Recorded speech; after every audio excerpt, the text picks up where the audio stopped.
Hi, everybody. It's Jim Ostrowski again, back with the Moving podcast.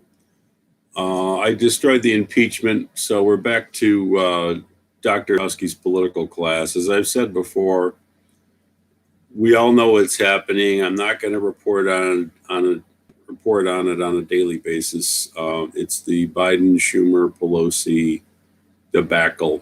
I'll just comment on major stuff, but going back to the political class that I promised to go through my 7 books and sort of distill all the lessons, hopefully encourage people to buy one or more of the books.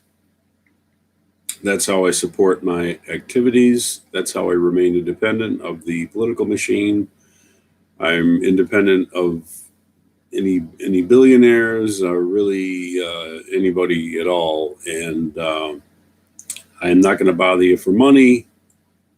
There's nothing wrong with fundraising. Some organizations need to fundraise, but I don't like asking people for money. I think it's annoying, and I'm going to fund my liberty movement activities with capitalist profits. And I never use the word capitalism, but I just threw it in there.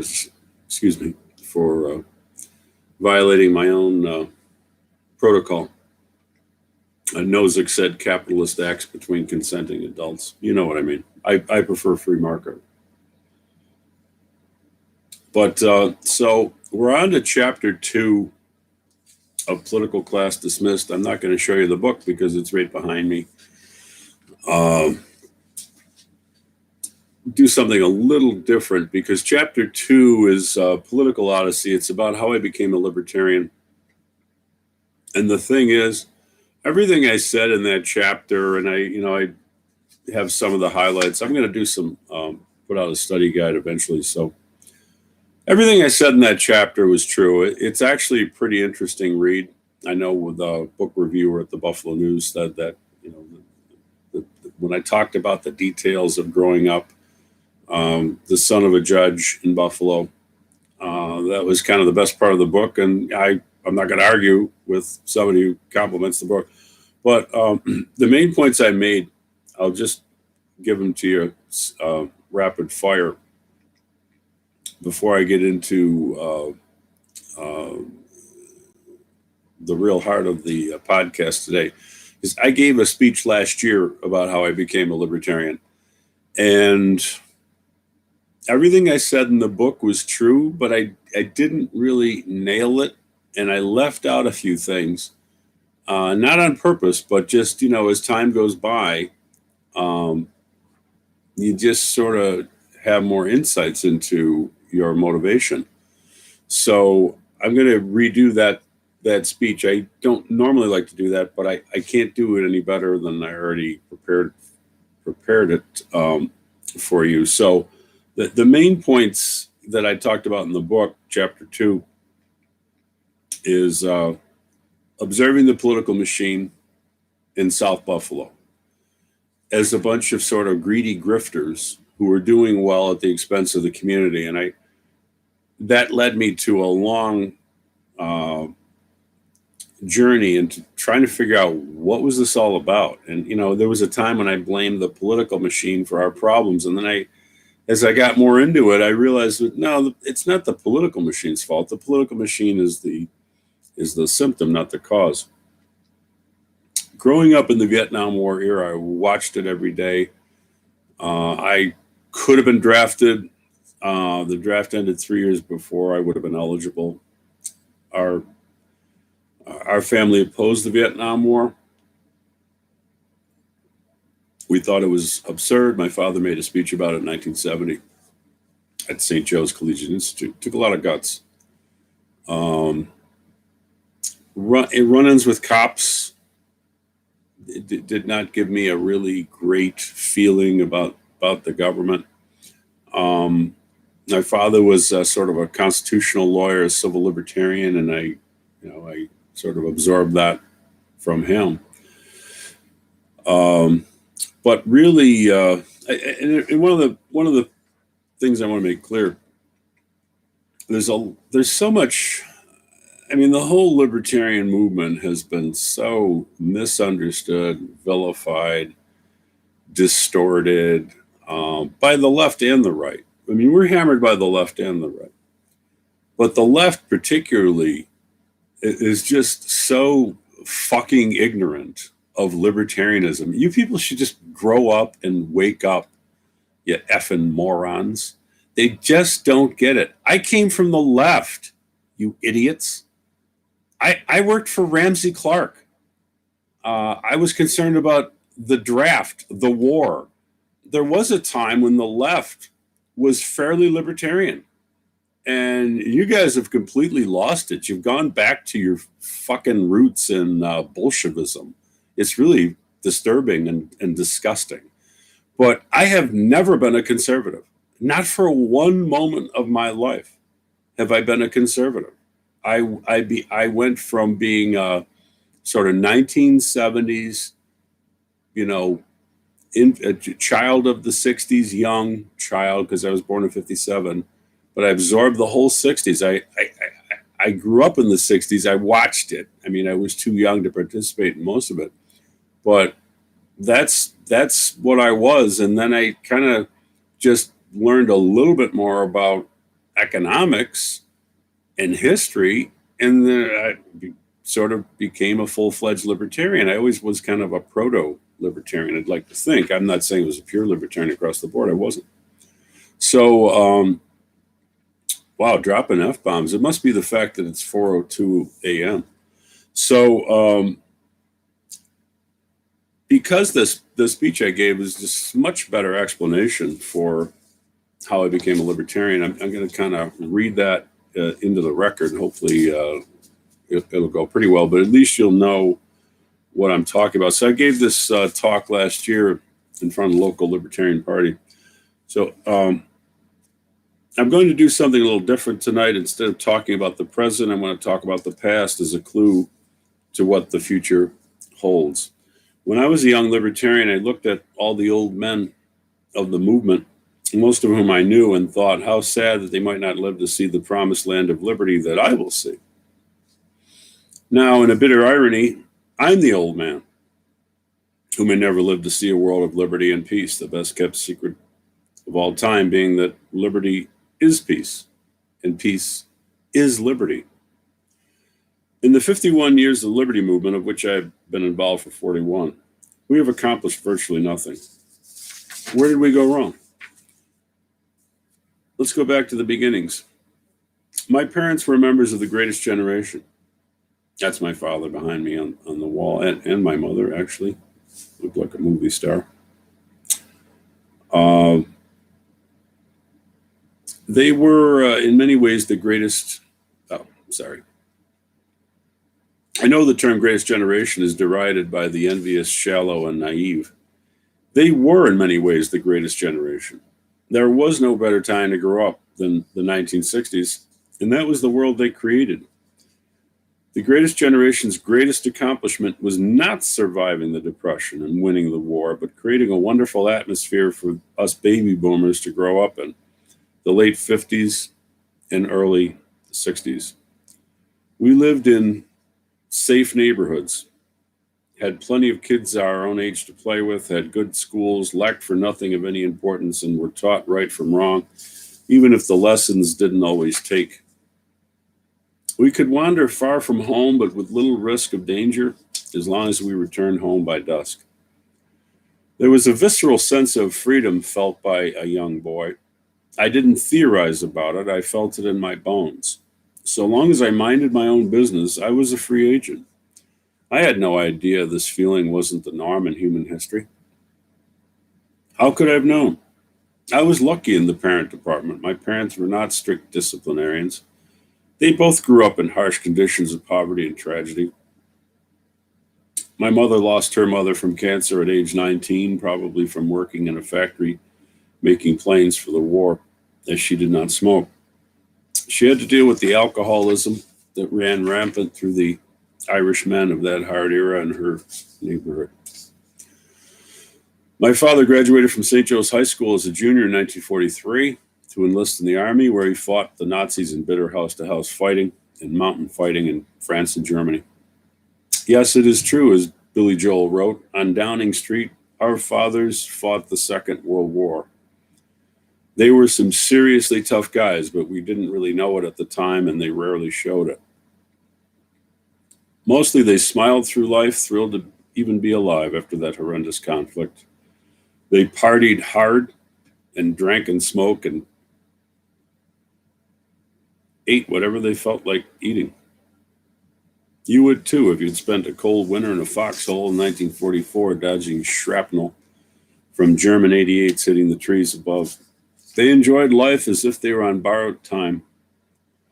Our parents and their generation did not want us to suffer the miseries and tragedies and deprivations of their youth. They spoiled us, and certainly in my own house gave us plenty of free rein to find our own way. Yes, we boomers knew we could go our own way.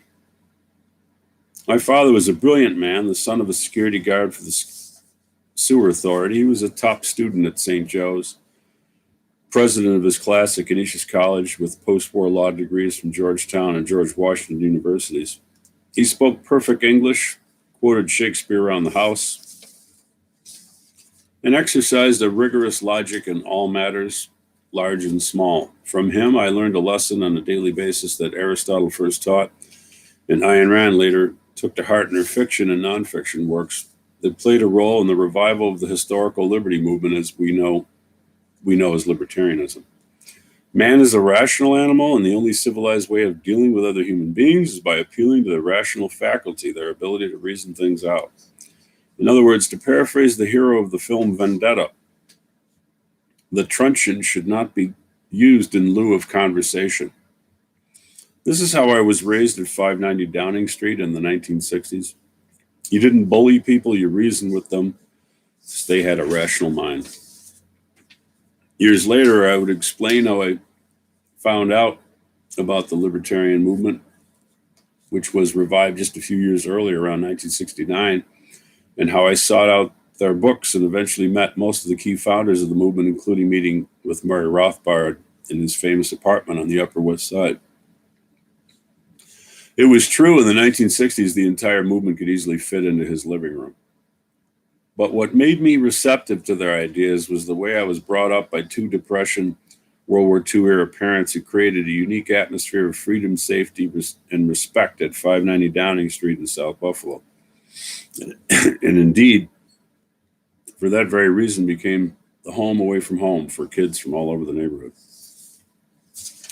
If I had been brought up in a strict authoritarian household where free speech was not tolerated and corporal punishment had been the norm, I doubt I would have been receptive to libertarian ideas much later.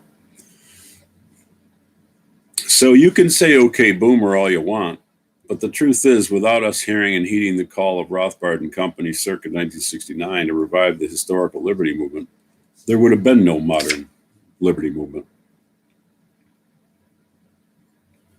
You're all very welcome. Oh, and there was no daycare on Downing Street. Daycare was mom. There was no Ritalin, but the endless games of touch football in the street and tackle football in the backyard. We weren't institutionalized at 3 months old, as is apparently now the norm. And the progressive state of America hadn't yet killed off the family in 1965. This would happen a few years later in the 1970s as stagflation took hold and young moms were sent out to work to pay for the taxes and regulations of the progressive state of America. Some progress. Bullshit. So what I learned at home by implication was this. I was a rational and naturally free being, and any attempt to bully me using state violence violated my very human nature by trying to separate my mind from my body as an integrated functioning unit. Didn't my parents then teach me the core of libertarianism, that I have a right to make my own decisions as my own rational mind determines? Violence, and the state as institutionalized violence, negates our very human nature. This is all so obvious. What is the problem with people? This is so obvious. I knew this when I was 16. Jesus Christ. Will you people wake up? My parents taught me implicitly what Rand and Rothbard would later teach me explicitly. When I was finally exposed to the great libertarian thinkers in the late 1970s, I said to myself, of course, I already know that. Murray and Ralph Rako and Roy Childs, all of whom became my friends, said liberty is good, the state is evil, and I thought, of course they are. I had some run-ins with the police in my time and was bullied for no good reason. Check. I grew up watching LBJ on the evening news sacrifice American boys and bomb villages in Vietnam to protect his right flank in domestic politics. Check. My mom and I watched the Watergate hearings that exposed Nixon's crime and corruption in the summer of 1974. Check. Dad taught me about the Fourth Amendment, and I saw him argue with state inspectors at the California border who wanted to inspect our trailer. Check. The state did not treat me and others with the respect a rational human being deserves. The evil old state failed the test of my own greatest generation household. Years later, I wrote about my conversion to libertarianism at LouRockwell.com and in Political Class Dismissed, but I gave myself way too much credit. My parents made me a libertarian by the way they treated me growing up on Downing Street. I mean, just look at them.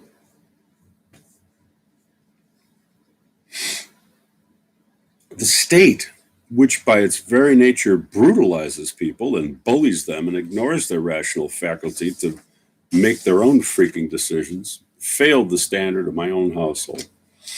Abruptly at age 13, I left the idyllic confines of South Buffalo to take 3 buses to St. Joe's, 11 miles to the north and through the mean streets of Buffalo. It was the late 1970s, and progressive big government was starting to take its toll in a once great industrial city. I was appalled by what I saw. I shared the bus with poor whites and blacks and studied the shabby streets of declining residential industrial Buffalo. I swear, I rarely saw a working-class public school student reading a book in those 4 years. Mostly, they just stared out the window, probably pondering the daytime juvenile detention propaganda center that was their destination. I was mystified by the blight I saw and by the sad, depressing faces and unhealthy bodies of the proletariat.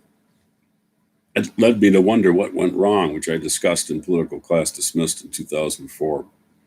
But back then I was young and naive. I had learned that there was a greedy, self-serving political machine that parasitically sucked money out of the economy, and I blamed them and fought them bitterly for several years inside the Democratic Party, getting 46% of the vote against one of them for state assembly at the ripe old age of 20. Teddy Roosevelt was 23 when he got elected. The machine paid me back by destroying my law practice in New York 8 years later, and thwarting my law practice in Buffalo later on, and still. Fun times. But it was a mistake to blame the machine for the decline of Buffalo. The machine is a symptom, not the cause. The cause was progressive big government. Someone has to distribute its ill-gotten gains, and the machine filled that role. But don't blame the effect, blame the cause. Progressivism, an ideology I disemboweled forever in Progressivism, a primer in 2014. I wrote that book to explain why the libertarian movement had failed to change the course of events in its then 44 years of existence. We were talking to a wall, progressivism, an irrational ideology that had built a mental force field around the minds of 90% of the public, making their minds impermeable to our rational ideas of a libertarian society. There are 2 other irrational mindsets that have obstructed the liberty movement, and about which I shall from here on out devote most of my time and energy in 2 future books, explaining, exposing, and demolishing leftism and anarchism. Long story short, libertarians are rationalists, the heirs of Aristotle. Our ideological ancestors wrote logical treatises explaining why people have the natural right to liberty and refuting all other political positions. As I explained in Progressivism, a primer, the whole history of the liberty movement has been distorted, ignored, and misunderstood. Folks, libertarians are not some cult created by Ayn Rand in the 1960s. Stop the bullshit, please. Our ideological ancestors created the modern world. Who the hell do you think gave us the doctrine of natural rights, the right of revolution, the Industrial Revolution, freedom of speech, the right of self-ownership, the right to own property, freedom of religion, hatred of war, abolition of slavery, the right to bear arms, the theory of free trade, habeas corpus, the whole damn Bill of Rights, equal natural rights for women, the right of gays to be left alone by the state, opposition to conscription, and freedom of travel and movement, multicultural tolerance and peace. You're welcome, world. Wake up. God damn it. We're running out of time. Libertarians created the modern world, but have received little credit for it and are now opposed by various irrational ideologies that are based on emotion and psychology, not logic or fact. Folks, we are like generals fighting the last war. We are fighting a war using logic against opponents who are immune to logic, as their ideology is based on emotions. And primitive emotions at that, namely fear, envy, greed, and hatred. I've done my best to inform the liberty movement that we are using the wrong tool, logic, and fighting our opponents on a battlefield of their own choosing, electoral politics, which they have pre-rigged by seizing while we slept all of the idea disseminating institutions of society. I warned the movement in 1999 that the number one issue of our times is government schools, government control of our kids' education from ages 5 through 18. Nobody ever listens to me. Nobody ever listens to me. Even when I wrote the book, Government Schools Are Bad for Your Kids, in 2009. Now we have an avowed socialist close to winning the Democratic nomination for president. Are you ready to listen? I mean, look who's in the crowd at Bernie Sanders events. These people just got out of government school like 2-3 years ago.